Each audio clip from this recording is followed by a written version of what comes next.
Evangelho segundo o Espiritismo, capítulo 1. Não vim destruir a lei. O Espiritismo é a ciência nova que vem revelar aos homens, por meio de provas irrecusáveis, a existência e a natureza do mundo espiritual e as suas relações com o mundo corpóreo. Ele nulo mostra, não mais como coisa sobrenatural, porém, ao contrário, como uma das forças vivas e sem cessar atuantes da natureza, como a fonte de uma imensidade de fenômenos até hoje incompreendidos e, por isso, relegados para o domínio do fantástico e do maravilhoso. É a essas relações que o Cristo alude em muitas circunstâncias, e daí vem que muito do que ele disse permaneceu ininteligível ou falsamente interpretado. O Espiritismo é a chave com o auxílio da qual tudo se explica de modo fácil. A lei do Antigo Testamento teve em Moisés a sua personificação. A do Novo Testamento tem-na no Cristo. O Espiritismo é a terceira revelação da lei de Deus, mas não tem a personificá-la nenhuma individualidade, porque é fruto do ensino dado, não por um homem, sim pelos Espíritos, que são as vozes do céu, em todos os pontos da terra, como concurso de uma multidão inumerável de intermediários. É, de certa maneira, um ser coletivo formado pelo conjunto dos seres do mundo espiritual, cada um dos quais traz o tributo de suas luzes aos homens, para lhes tornar conhecido esse mundo e a sorte que os espera. Assim como o Cristo disse, não vim destruir a lei, porém cumpri-la. Também o Espiritismo diz, não venho destruir a lei cristã, mas dar-lhe execução. Nada ensina em contrário ao que ensinou Cristo, mas desenvolve, completa e explica em termos claros e para toda a gente, o que foi dito apenas sob forma alegórica. Vem cumprir os tempos preditos, o que o Cristo anunciou, e preparar a realização das coisas futuras. Ele é, pois, obra do Cristo, que preside, conforme igualmente o anunciou, a regeneração que se opera e prepara o reino de Deus na terra. Aliança da ciência e da religião. A ciência e a religião são as duas alavancas da inteligência humana. Uma revela as leis do mundo material e a outra as do mundo moral. Tendo, no entanto, essas leis o mesmo princípio que é Deus, não podem contradizer-se. Se fossem a negação uma da outra, uma necessariamente estaria em erro e a outra com a verdade, porquanto Deus não pode pretender a destruição de sua própria obra. A incompatibilidade que se julgou existir entre essas duas ordens de ideias provém apenas de uma observação defeituosa e de excesso de exclusivismo de um lado e do outro. Daí um conflito que deu origem à incredulidade e à intolerância. São chegados os tempos em que os ensinamentos do Cristo têm que ser completados, em que o véu intencionalmente lançado sobre algumas partes desse ensino tem de ser levantado, em que a ciência, deixando de ser exclusivamente materialista, tem de levar em conta o elemento espiritual, e em que a religião, deixando de ignorar as leis orgânicas e imutáveis da matéria, como duas forças que são, apoiando-se uma na outra e marchando combinadas, se prestarão mútuo concurso.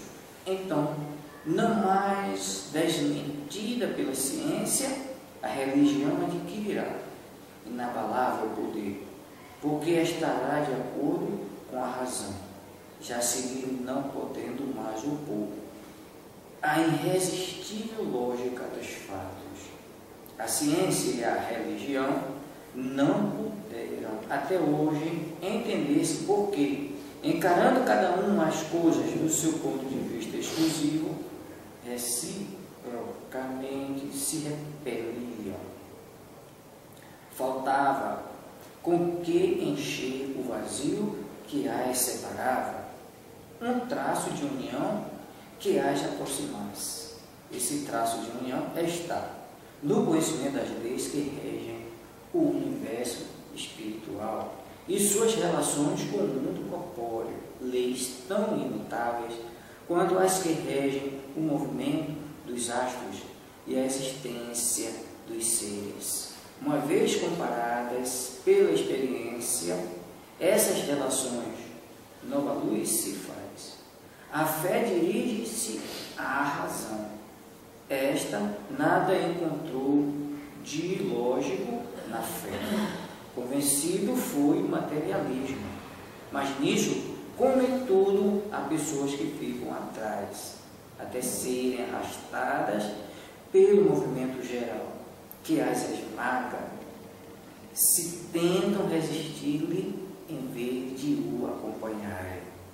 É toda uma revolução que neste momento se opera e trabalha os espíritos. Após uma elaboração que durou mais de 18 séculos, chega ela à sua plena realização e vai marcar uma nova era na vida da humanidade.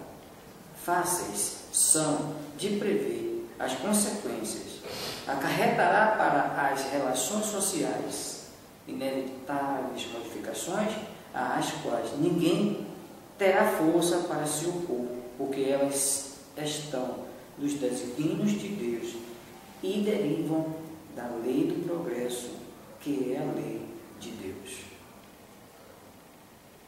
Instruções dos Espíritos, a nova era.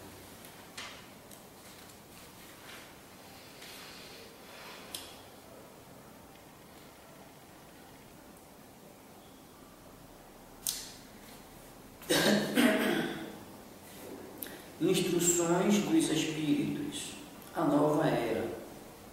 Deus é único e Moisés é o Espírito que ele enviou em missão para torná-lo conhecido não só dos hebreus, como também dos povos pagãos.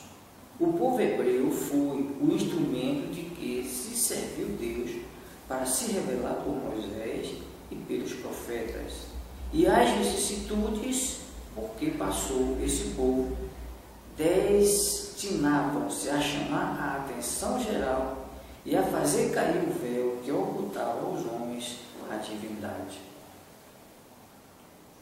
Os mandamentos de Deus, dados por intermédio de Moisés, contêm o germe da mais ampla moral cristã.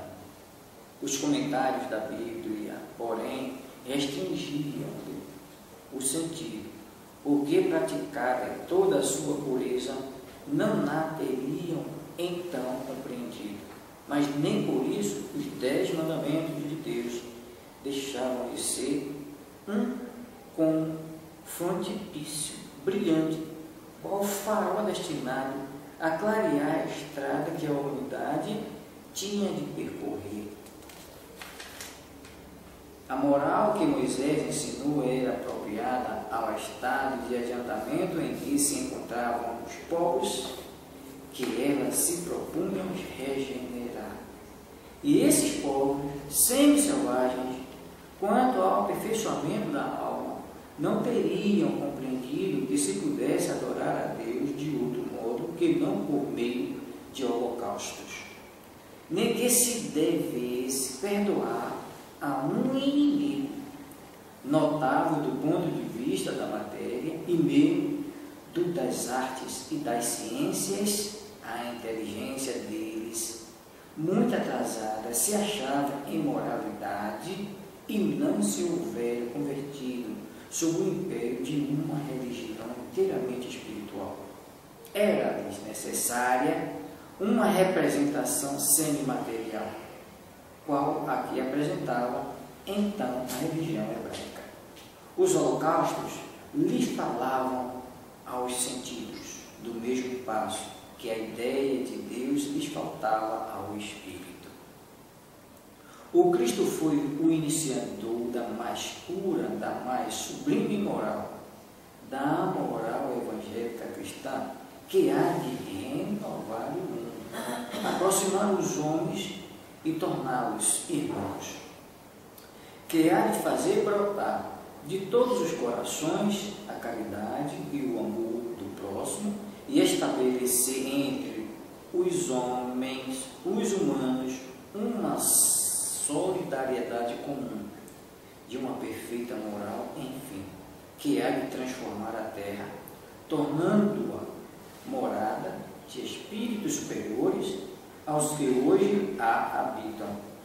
É a lei do progresso, a que a natureza está submetida, que se cumpre, e o Espiritismo é a alavanca de que Deus se utiliza para fazer que a humanidade avance. São chegados os tempos em que se hão de desenvolver as ideias para que se realizem os progressos que estão nos desígnios de Deus. Tem elas de seguir a mesma rota que percorreram as ideias de liberdade, suas precursoras.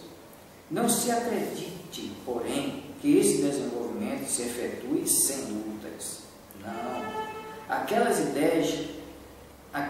ideias precisam, para atingirem a maturidade, de abalos e discussões, a fim de que atraiam a atenção das massas. Uma vez isso conseguido, a beleza e a santidade da moral tocarão os espíritos, que então abraçarão uma ciência que lhes dá a chave da vida futura e descerra as portas da felicidade eterna. Moisés abriu o caminho, Jesus continua a obra, o Espiritismo a concluirá. Um espírito israelita, Mulhouse, 1861. Um dia, Deus, em sua inesgotável caridade, permitiu que o homem visse a verdade varar as trevas. Esse dia foi o do advento do Cristo. Depois da luz viva, voltaram as trevas. Após alternativas de verdade e obscuridade, o mundo novamente se perdia. Então, semelhantemente aos profetas do Antigo Testamento, os Espíritos se puseram a falar e a vos advertir. O mundo está abalado em seus fundamentos. Reboará o trovão, sede firmes. O Espiritismo é de ordem divina, pois que assenta nas próprias leis da natureza e estáis certos de que tudo o que é de ordem divina tem grande e útil objetivo. O vosso mundo se perdia, a ciência desenvolvida à custa do que é de ordem moral, mas conduzindo-os ao bem-estar material, redundava em proveito do espírito das trevas. Como sabeis, cristãos, o coração e o amor têm de caminhar unidos à ciência. O reino do Cristo, passados que são 18 séculos, e apesar do sangue de tantos martírios, ainda não veio. Cristãos, voltai para o Mestre, que vos quer salvar. Tudo é fácil àquele que crê e ama. O amor o enche de inefável alegria. Sim, meus filhos, o mundo está abalado. Os bons espíritos vos dizem sobejamente: sobrai-vos a rajada que anuncia a tempestade, a fim de não seres derribados. Isto é, preparai-vos e não imiteis as virgens loucas que foram apanhadas desprevenidas à chegada do esposo. A revolução que se apresenta é antes moral do que material. Os grandes espíritos mensageiros divinos sopram a fé para que todos vós, obreiros esclarecidos e ardorosos, façais ouvir a vossa voz humilde, porquanto sois um grão de areia. Mas sem grãos de areia não existiriam as montanhas. Assim, pois, que estas palavras: somos pequenos, careçam para vós de significação. A cada um a sua missão, a cada um o seu trabalho. Não destrói a formiga o edifício de sua república, e imperceptíveis animálculos não elevam continentes. Começou a nova cruzada, apóstolo da paz universal, que não de uma guerra, modernos São Bernardo, olhai e marchai para a frente. A lei dos mundos é a do progresso. Fêmur Poitiers, 1861. Santo Agostinho é um dos maiores vulgarizadores do Espiritismo. Manifesta-se quase por toda parte. A razão disso encontramos-la na vida desses grandes filósofos cristãos. Pertence ele à vigorosa falange dos pais da Igreja, aos quais deve a cristandade de seus mais sólidos esteios. Como vários outros, foi arrancado ao paganismo, ou melhor, à impiedade mais profunda pelo fulgor da verdade. Quando entregues aos maiores excessos, sentiu em sua alma aquela singular vibração que o fez voltar a si e compreender que a felicidade estava livres, que não nos prazeres enervantes e fugitivos, quando, afinal, no seu caminho de Damasco, também lhe foi dado ouvir a santa voz a clamar-lhe: Saulo, Saulo, por que me persegues? Exclamou: meu Deus, perdoa-me, creio, sou cristão. E desde então tornou-se um dos mais fortes sustentáculos do Evangelho. Podem ler-se nas notáveis confissões que esse eminente espírito deixou as características e, ao mesmo tempo, proféticas palavras que proferiu depois da morte de Santa Mônica. Estou convencido de que minha mãe me virá visitar e dar conselhos, revelando-me o que nos espera na vida futura. Que ensinamento nessas palavras! E que retumbante previsão da doutrina proventura! Essa a razão por que hoje, vendo chegada a hora de divulgar-se a verdade que ele outrora pressentira, se constituiu seu ardoroso disseminador, e por assim dizer, se multiplica para responder a todos os que o chamam. Erasto, discípulo de São Paulo, Paris, 1863. Nota, dar-se-á. Venha Santo Agostinho demolir o que edificou? Certamente que não. Como tantos outros, ele vê com os olhos do Espírito o que não via enquanto homem. Liberta sua alma, entrevê claridades novas. Compreende o que antes não compreendia.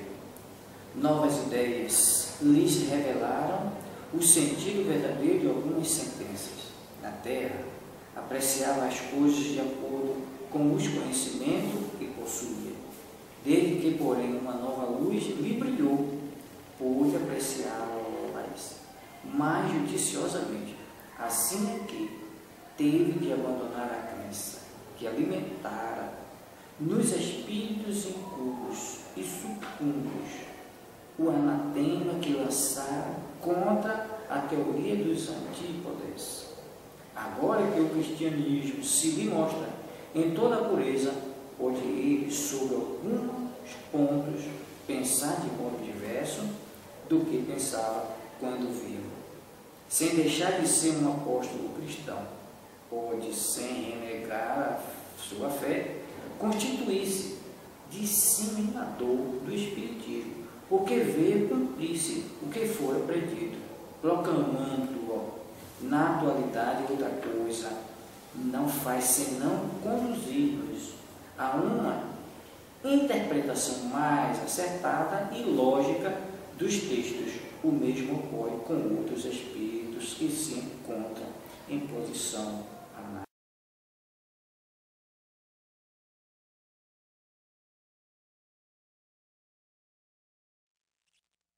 Primeiro correção 7.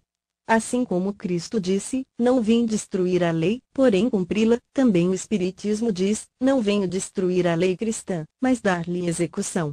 Nada ensina em contrário ao que ensinou o Cristo, mas desenvolve, completa e explica, em termos claros e para toda a gente, o que foi dito apenas sob forma alegórica. Vem cumprir, nos tempos preditos, o que o Cristo anunciou e preparar a realização das coisas futuras. Ele é, pois, obra do Cristo, que preside, conforme igualmente o anunciou, a regeneração que se opera e prepara o reino de Deus na terra. Segundo correção aliança da ciência e da religião 8. A ciência e a religião são as duas alavancas da inteligência humana, uma revela as leis do mundo material e a outra as do mundo moral. Tendo, no entanto, essas leis o mesmo princípio, que é Deus, não podem contradizer-se. Se fossem a negação uma da outra, uma necessariamente estaria em erro e a outra com a verdade, porquanto Deus não pode pretender a destruição de sua própria obra. A incompatibilidade que se julgou existir entre essas duas ordens de ideias provém apenas de uma observação defeituosa e de excesso de exclusivismo, de um lado e de outro. Daí um conflito que deu origem à incredulidade e à intolerância. São chegados os tempos em que os ensinamentos do Cristo têm de ser completados, em que o véu intencionalmente lançado sobre algumas partes desse ensino tem de ser levantado, em que a ciência, deixando de ser exclusivamente materialista, tem de levar em conta o elemento espiritual em que a religião, deixando de ignorar as leis orgânicas imutáveis da matéria, como duas forças que são, apoiando-se uma na outra e marchando combinadas, se prestarão mútuo concurso. Então, não mais desmentida pela ciência, a religião adquirirá inabalável poder, porque estará de acordo com a razão, já se lhe não podendo mais opor à irresistível lógica dos fatos. A ciência e a religião não puderam, até hoje, entender-se, porque, encarando cada uma as coisas do seu ponto de vista exclusivo, reciprocamente se repeliam. Faltava com que encher o vazio que as separava, um traço de união que as aproximasse. Esse traço de união está no conhecimento das leis que regem o universo espiritual e suas relações com o mundo corpóreo, leis tão imutáveis quanto as que regem o movimento dos astros e a existência dos seres. Uma vez comprovadas pela experiência essas relações, nova luz se fez, a fé dirigiu-se à razão, esta nada encontrou de lógico na fé, vencido foi o materialismo. Mas, nisso, como em tudo, há pessoas que ficam atrás, até serem arrastadas. pelo movimento geral, que as esmaga, se tentam resistir-lhe, em vez de o acompanharem. E toda uma revolução que neste momento se opera e trabalha os espíritos.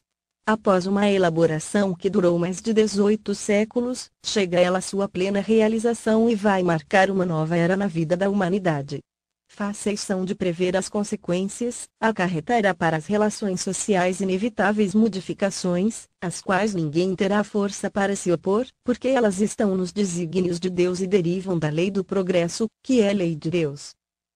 Terceiro correção: o Cristo foi o iniciador da mais pura, da mais sublime moral, da moral evangélico-cristã, que há de renovar o mundo, aproximar os homens e torná-los irmãos, que há de fazer brotar de todos os corações a caridade e o amor do próximo e estabelecer entre os humanos uma solidariedade comum, de uma moral, enfim, que há de transformar a terra, tornando-a morada de espíritos superiores aos que hoje a habitam. E a lei do progresso, a que a natureza está submetida, que se cumpre, e o Espiritismo é a alavanca de que Deus se utiliza para fazer que a humanidade avance. Quarto correção 10. Um dia, Deus, em sua inesgotável caridade, permitiu que o homem visse a verdade varar as trevas. Esse dia foi o do advento do Cristo. Depois da luz viva, voltaram as trevas. Após alternativas de verdade e obscuridade, o mundo novamente se perdia. Então, semelhantemente aos profetas do Antigo Testamento, os Espíritos se puseram a falar e a vos advertir. O mundo está abalado em seus fundamentos, reboará o trovão. Sede firmes. O Espiritismo é de ordem divina, pois que se assenta nas próprias leis da natureza, e estáis certos de que tudo o que é de ordem divina tem grande e útil objetivo. O vosso mundo se perdia, a ciência, desenvolvida à custa do que é de ordem moral, mas conduzindo-vos ao bem-estar material, retundava em proveito do espírito das trevas. Como sabeis, cristãos, o coração e o amor têm de caminhar unidos à ciência. O reino do Cristo, passados que são 18 séculos e apesar do sangue de tantos mártires, ainda não veio. Cristãos, voltai para o Mestre, que vos quer salvar. Tudo é fácil àquele que crê e ama, o amor o enche de inefável alegria. Sim, meus filhos, o mundo está abalado, os bons espíritos vô-lo dizem subejamente, dobrai-vos a rajada que anuncia a tempestade, a fim de não serdes derribados, isto é, preparai-vos e não imiteis as virgens loucas, que foram apanhadas desprevenidas à chegada do esposo. A revolução que se apresta é antes moral do que material. Os grandes espíritos, mensageiros divinos, sopram a fé, para que todos vós, obreiros esclarecidos e ardorosos, façais ouvir a vossa voz humilde, porquanto sois o grão de areia, mas, sem grãos de areia, não existiriam as montanhas. Assim, pois, que estas palavras somos pequenos careçam para vós de significação. A cada um a sua missão, a cada um o seu trabalho. Não constrói a formiga o edifício de sua república e imperceptíveis animálculos não elevam continentes. Começou a nova cruzada. Apóstolos da paz universal, que não de uma guerra, modernos São Bernardos, olhai e marchai para a frente, a lei dos mundos é do progresso. Fenelon, Poitiers, 1861. 11. Santo Agostinho é um dos maiores vulgarizadores do Espiritismo. Manifesta-se quase por toda parte. A razão disso, encontramo-la na vida desse grande filósofo cristão. Pertence ele à vigorosa falange do pais da Igreja, aos quais deve a cristandade seus mais sólidos esteios. Como vários outros, foi arrancado ao paganismo, ou melhor, à impiedade mais profunda, pelo fulgor da verdade.